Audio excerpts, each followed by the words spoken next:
Olá, queridos irmãos e amados professores de escola bíblica, pastores, lideranças, que a paz do Senhor esteja com você. Uma outra vez aqui juntos no canal para mais um resumo desta maravilhosa revista de escola bíblica dominical, Lições Bíblicas, editada pela Casa Publicadora das Assembleias de Deus. E a temática desse trimestre é a Igreja dos Gentios. E nós vamos já hoje para a nossa segunda lição. Se você é novo aqui no canal, fica aí o convite para se inscrever, caso você se identifique com o nosso conteúdo, e deixando aí o seu comentário também, dizendo de que cidade você está assistindo, participando, acionando o sininho para receber as notificações, e deixando o like, se você gostar da mensagem, não é? Hoje, segunda lição, o tema é o seguinte: a porta da fé se abre entre os gentios. Os objetivos da lição são esses aqui, ó. Explicar ao aluno o avanço missionário entre os gentios de acordo com a missão em Chipre. Revelar ao aluno o impacto do Evangelho em Antioquia da Psídia. E terceiro, fortalecer no aluno a fé que perseverou em Icônio, Listra e Derbe. Esses são os objetivos. O textual está em Atos capítulo 13, versículo 47. Porque o Senhor assim nolo mandou. Eu te pus para a luz dos gentios, para que seja de salvação até os confins da terra. A verdade prática diz o seguinte: o propósito de Deus é que o Evangelho alcance todas as nações, revelando o seu eterno desejo de salvar a todos. Essa é a nossa verdade prática. O texto bíblico base que fundamenta a lição é Atos dos Apóstolos, capítulo 13, do versículo 44 ao de número 52. Tá? Então essa é a primeira parte. O assunto da lição, já dito, né? A porta da fé se abre entre os gentios.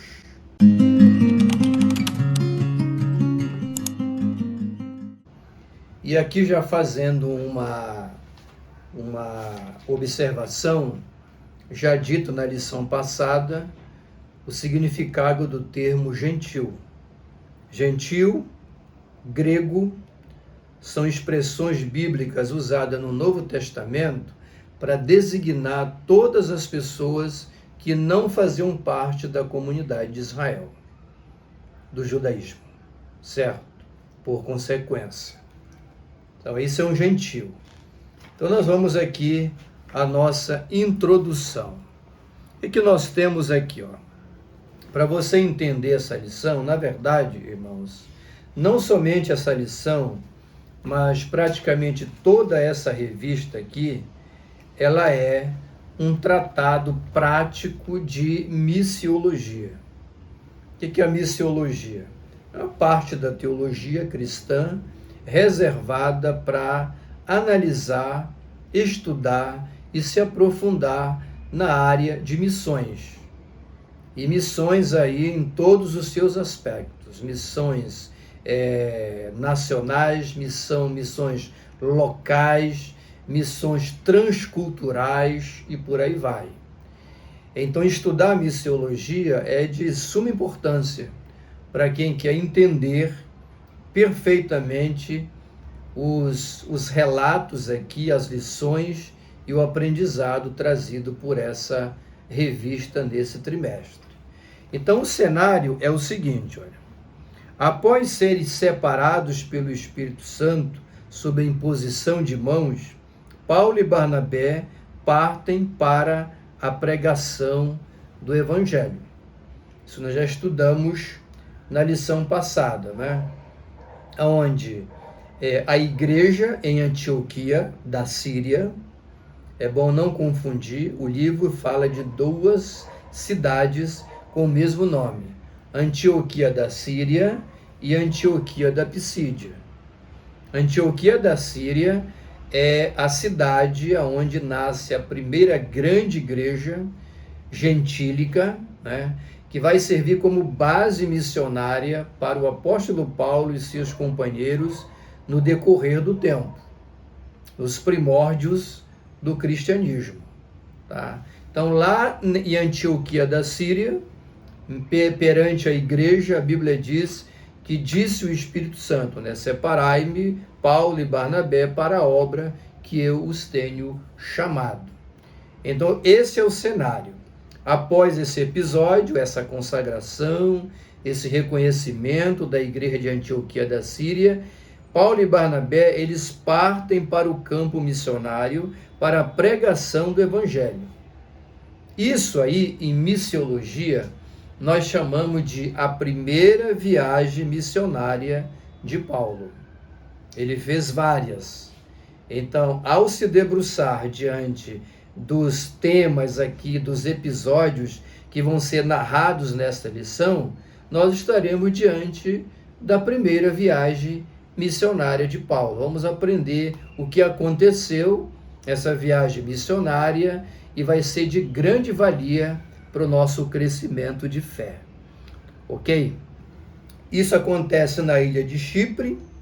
Eles partem de Antioquia da Síria, eles vão para Chipre, Ásia Menor, que é a atual Turquia, e lá eles pregam em Antioquia da Pisídia, Icônio, Listra e Derbe. Essas 4 cidades aqui. Tá?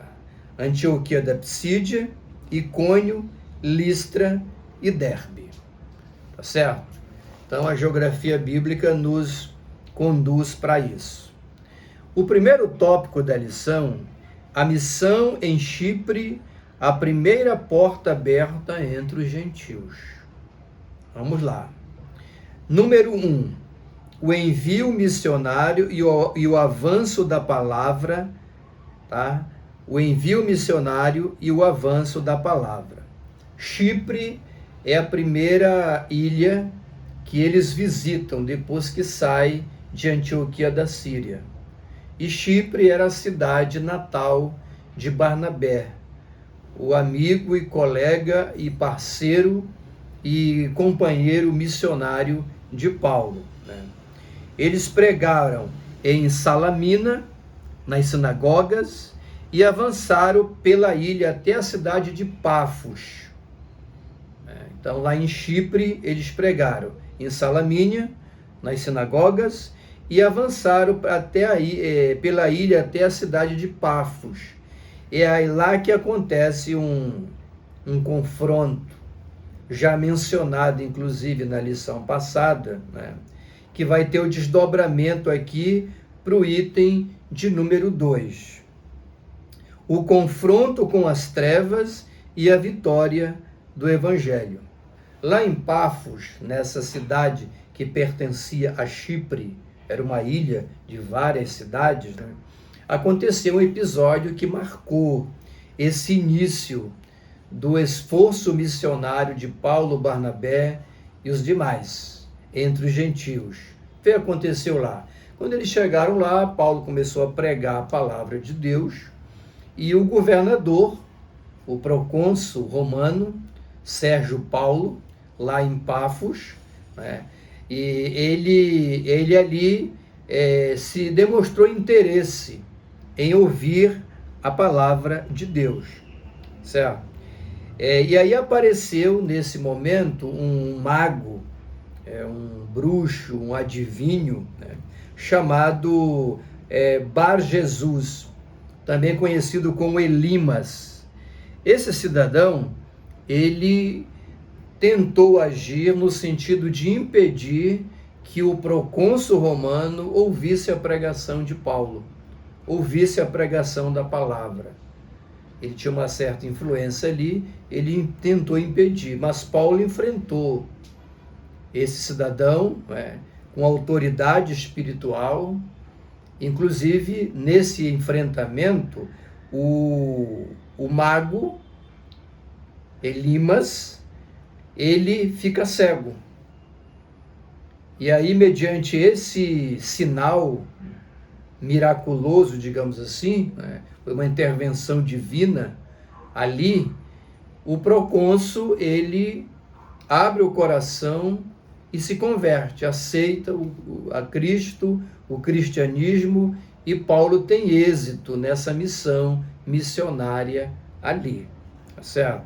Qual é a aplicação aqui neste primeiro e segundo item? Olha, essa aqui que você tem que passar para os seus alunos. Quando nos dispomos a fazer a obra de Deus, estaremos em conflito, sempre estaremos em conflito com o reino das trevas. Isso é uma lei espiritual. Não há como pensar diferente. Quando a igreja ela parte para a obra, quando nós nos dispomos a pregar o evangelho, nós estamos mexendo com o mundo espiritual. O reino das trevas, as influências contrárias, elas vão se manifestar no sentido de nos impedir. E isso precisa estar bem claro na nossa cabeça. E o cristão não pode pensar que fazer a obra de Deus, se envolver na pregação da palavra, em levar o evangelho da graça ao mundo, é um trabalho simplório. Não é. É uma guerra espiritual também, porque você está mexendo com o reino das trevas. O item de número 3 diz assim, olha, confiando no poder transformador do evangelho.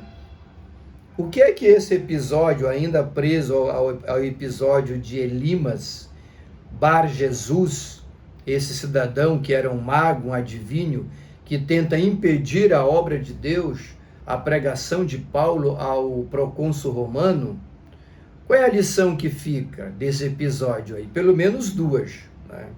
Duas coisas. Em primeiro lugar, o evangelho rompe barreiras sociais. Paulo, um missionário, né? Pregando para quem? Para uma alta autoridade, aliás, a maior autoridade política, não é? Que governava ali em Pafos. Um procônsul romano, uma alta autoridade do Império Romano. Então o evangelho, ele também alcança as classes sociais mais altas. Porque não existe diferença nenhuma no campo espiritual entre uma pessoa com menos poder aquisitivo, com menos representação social, daquelas que estão no topo da pirâmide, digamos assim. Então todos precisam ouvir o evangelho, e o evangelho é uma necessidade de todos, seja do operário, seja do estudante, seja dos professores, dos acadêmicos, seja das altas autoridades políticas, judiciárias, e por aí vai. Não tem limite. Todo mundo diante de Deus está na mesma condição. São pecadores que precisam de arrependimento. E o mesmo evangelho que Paulo prega para o escravo que fugiu de Filemon, lá na prisão em Roma, o mesmo evangelho que Paulo prega para Filemon, para o escravo de Filemon, Onésimo, né? É o mesmo evangelho que ele prega para o procônsul romano.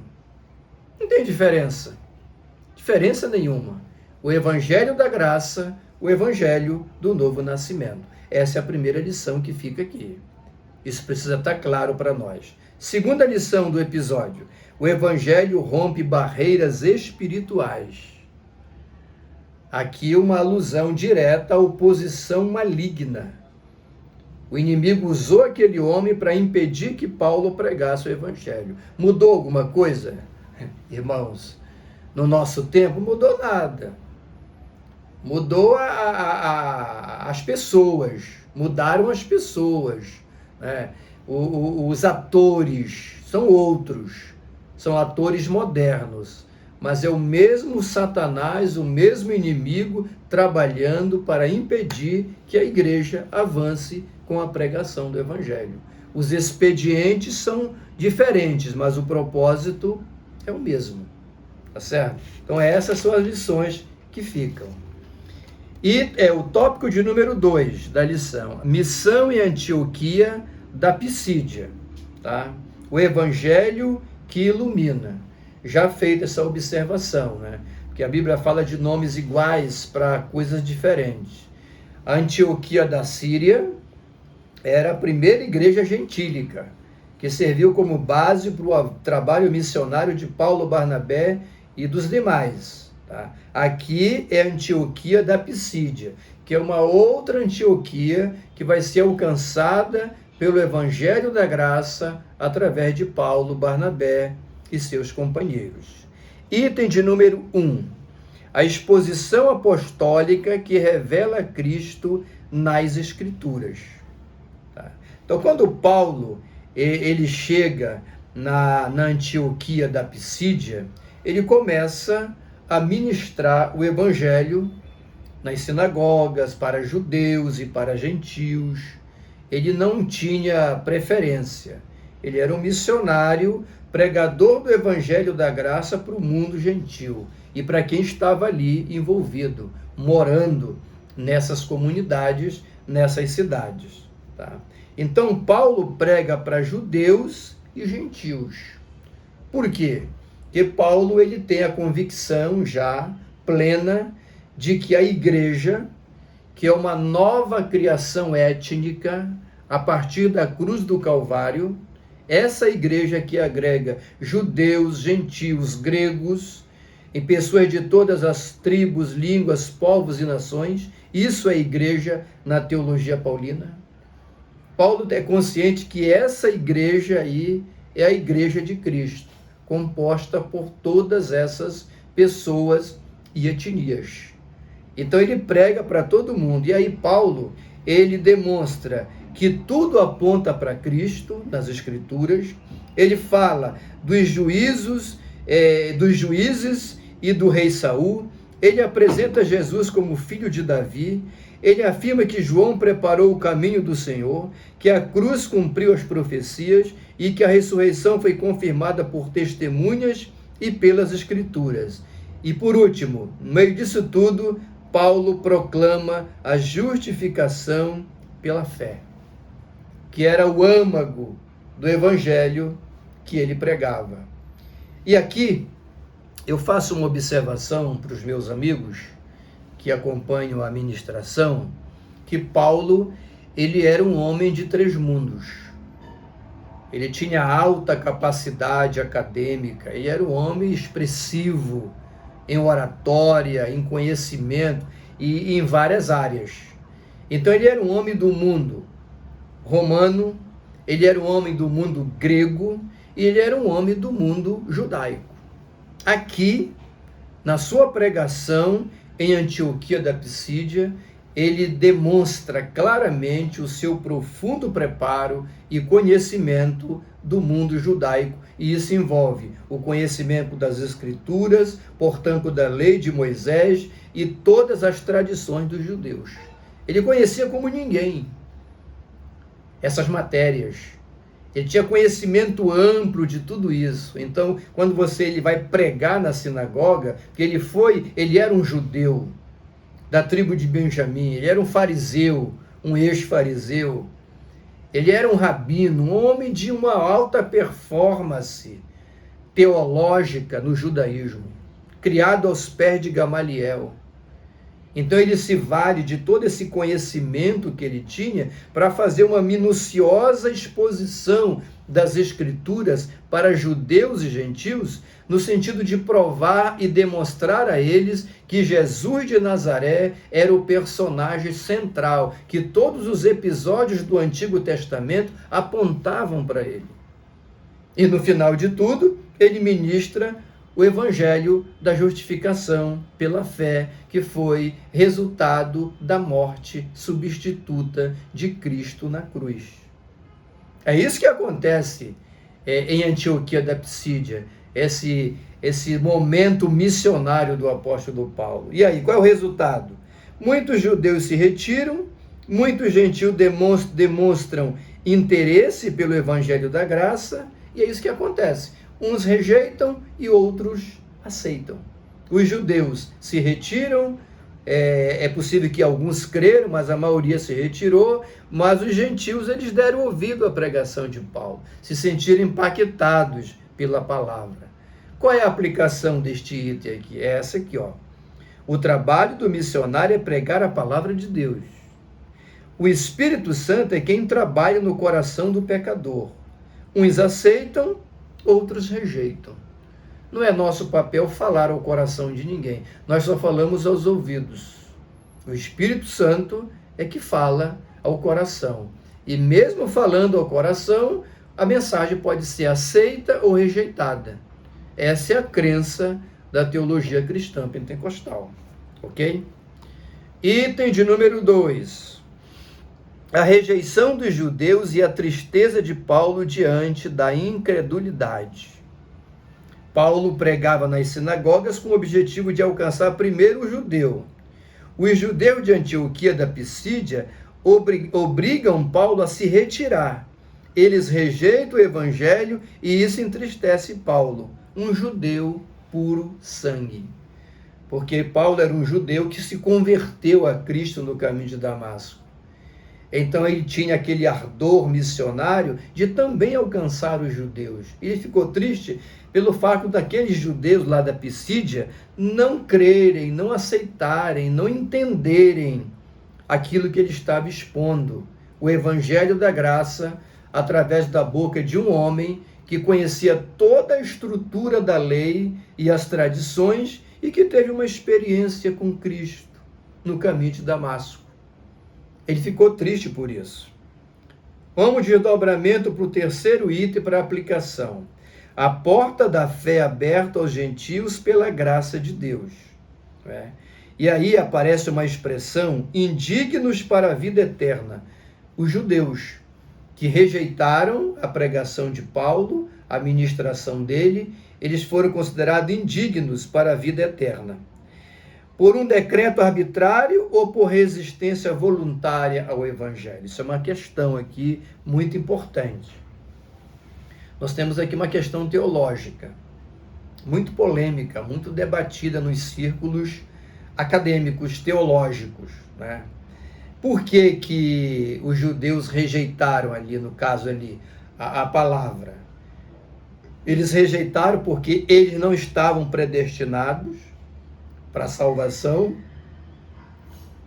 Então havia um decreto divino que eles não eram predestinados, ou eles foram considerados indignos para a salvação por voluntariamente terem rejeitado uma mensagem que lhes foi pregada. Essa é a pergunta. A teologia cristã pentecostal acredita que o pecador, convencido do pecado pelo Espírito Santo, pode dizer não ao evangelho. Se você conversar com uma pessoa assim muito mergulhada no calvinismo, ele vai dizer que não. Ele vai dizer que se uma vez que o Espírito Santo te convenceu, te tocou, você não tem como dizer não. Você vem de qualquer maneira. É a crença mais aprofundada no calvinismo. A teologia cristã pentecostal, ela enxerga por outra janela. Ela acredita que quem convence o homem do pecado, da justiça e do juízo é o Espírito Santo. Isso é expressamente bíblico. Mas a teologia cristã pentecostal acredita que mesmo o pecador, uma vez convencido pelo Espírito Santo de sua vida pecaminosa e de sua necessidade de um Salvador, mesmo assim ele pode dizer não ao Evangelho, a Deus, a palavra. Certo? Atos 13:48. Creram todos quantos estavam ordenados para a vida eterna. As pessoas mais aprofundadas no calvinismo, eles tomam esse texto para dizer isso, que ali existe uma predestinação. Para ordenados, Lucas usa o termo grego tasso, que tem vários sentidos, tá entendendo? Mas o que nunca indica nenhum tipo de predestinação. Então a teologia cristã pentecostal, ela não vê predestinação nesse texto. Por esse motivo, tasso é o termo grego usados para ordenados, mas que ele tem vários sentidos. E nenhum desses sentidos apontam definitivamente, claramente, indiscutivelmente para um tipo de predestinação, de alguma ordem para um grupo específico de pessoas. Tá certo? A Bíblia de Estudo Pentecostal, comentada por Antônio Gilberto, todos os que estavam dispostos para a vida eterna. Entende dessa forma. Querendo dizer aqui que existe uma postura humana diante da oferenda da salvação, apesar de que a salvação é um decreto divino. Mas existe uma postura humana diante dessa oferenda, desse favor divino. Seria isso. Qual é a aplicação? Todo o contexto geral das Escrituras aponta para um Deus que deseja a salvação de todos os pecadores.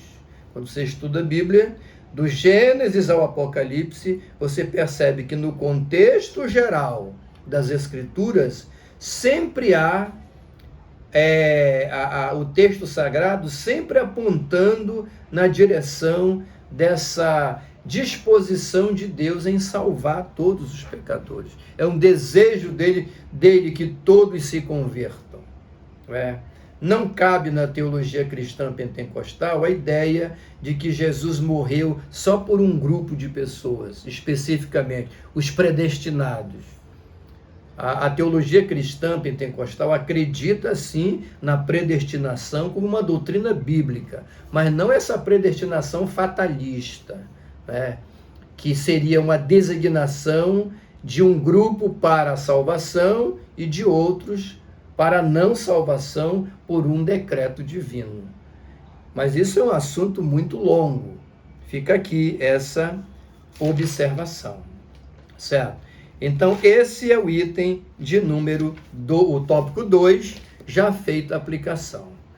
Vamos para o final da explanação. A revista é uma lição muito prática, né?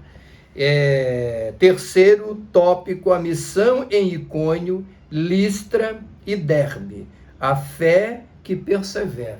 Como falamos no início, a análise desses episódios bíblicos aqui, na primeira viagem missionária de Paulo, é um verdadeiro tratado prático de missiologia.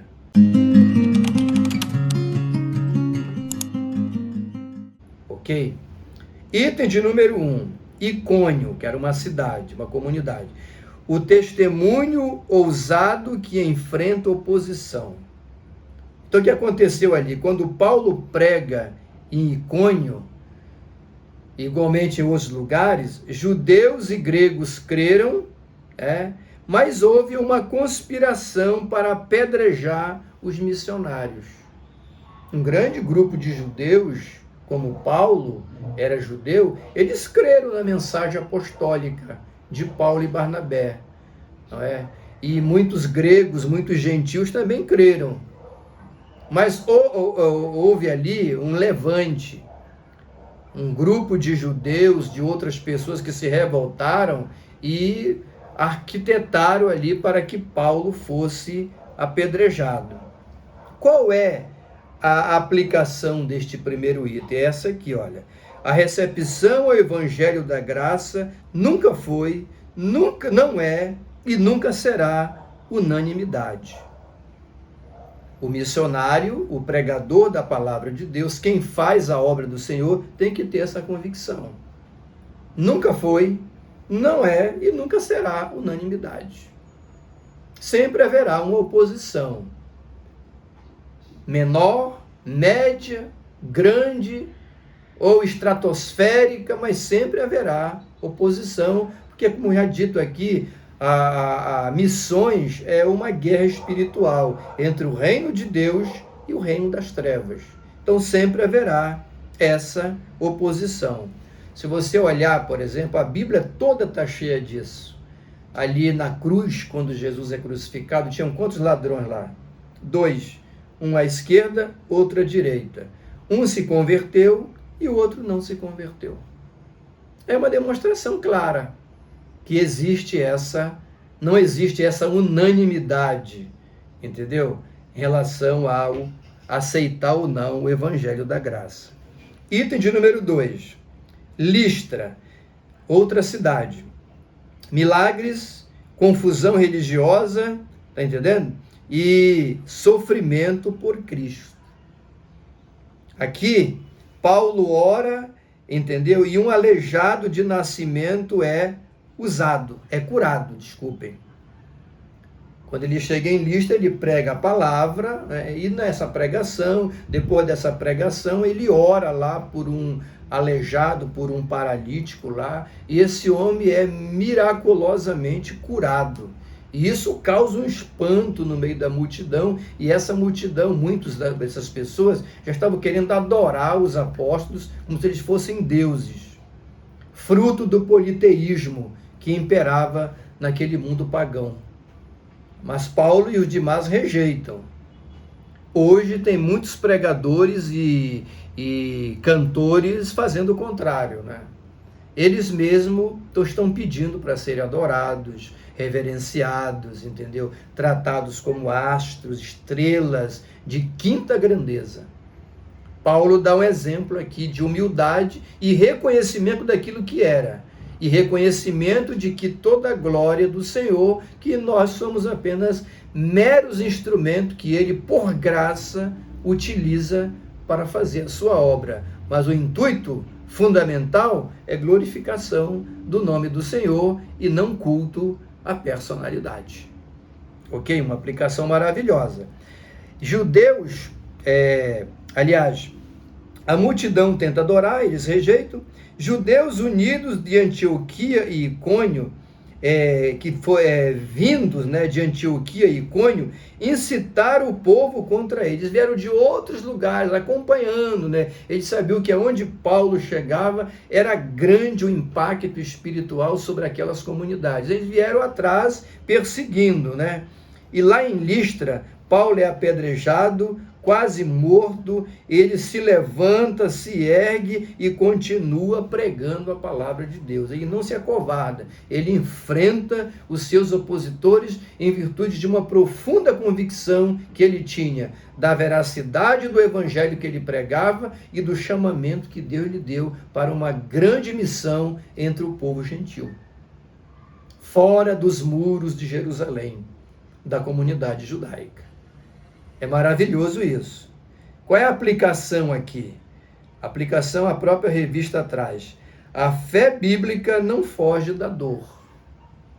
Paulo sabia que pregar o evangelho resultaria em perseguição e até agressão física e até morte. Mas ele estava disposto a qualquer coisa para cumprir essa nobre missão, que é a obra missionária que Deus comissionou à igreja. Indo para o final, terceiro e último item do tópico 3, vem a cidade de Derbe. Frutos que brotam da perseverança. Observe que é uma sequência, né? Enquanto em Icônio, Listra, houve muitos problemas, lá em Pafos, na ilha de Chipre, né? Muita luta, em Derbe também teve luta, mas aqui o apóstolo percebe que Deus o recompensa com uma grande colheita. Em Derbe, o evangelho encontra terreno fértil, muitas conversões, novos discípulos. Ou seja, na perseverança de Paulo, na perseverança de Barnabé, na disposição em sofrer pelo evangelho, enfrentar as oposições, vem o quê? A recompensa. A semente lançada, Deus levanta uma grande multidão de cristãos fervorosos, alcançados pelo evangelho da graça e dispostos a enfrentar as lutas para manter a sua fé. Isso acontece em Derbe, ok? Qual é a aplicação? A obra missionária prossegue porque suas raízes estão na fidelidade ao chamado de Cristo. Isso é uma realidade. Quando você estuda missiologia, você aprende muita coisa sobre missões. Inclusive, no outro vídeo, eu indiquei um livro. Está aqui, ó. Esse aqui. Continuo indicando, né? Ele é lançado pela CPAD, Teologia Bíblica de Missões. George Peters, um grande autor, uma relíquia, realmente um livro muito profundo sobre missiologia, e você aprende muita coisa. Inclusive, esse livro é usado pela Faculdade de Educação Teológica das Assembleias de Deus no curso de mestrado como material de estudo para os seus alunos. É maravilhoso. E você aprende aí que missão, a obra missionária, ela nasceu no coração de Deus. Deus é missionário, Jesus foi um missionário, o Espírito Santo é um missionário, e a igreja é a agência missionária que tem a legitimidade de enviar obreiros para o campo para pregar a palavra de Deus, e foi isso que a igreja de Antioquia da Síria fez com Paulo e Barnabé e os demais. E aqui nós percebemos que missão é algo espiritual, não é apenas uma campanha religiosa para expandir bandeira denominacional. Não é apenas isso. Acima disso tudo, é uma missão espiritual, porque fazer missões é pegar a palavra e levar e gerar novos filhos na fé, novos discípulos, novas testemunhas do Evangelho. E é por isso que a obra missionária não morre, porque ela não é humana, ela é divina, e por Deus é sustentada. E a igreja prega a palavra não na sua autoridade, mas na autoridade do Espírito Santo. E por isso que a obra missionária tem resultados. Lutas, dores, perseguições, mas vidas são alcançadas pela palavra de um Deus que é soberano sobre tudo. Grandiosa lição. Se você gostou dessa ministração, compartilhe com os grupos de sua igreja, com outras pessoas este vídeo, e deixa aí o seu like antes de encerrar, e vamos para frente, né? Continuando aí a nossa jornada na exposição da palavra de Deus. Oremos ao Senhor. Pai querido, obrigado pelo privilégio de ministrar a tua palavra. Que seja assim no próximo domingo, quando os professores estarão sendo instrumentos na tua mão para abençoar a vida de almas, vidas sedentas pela tua palavra.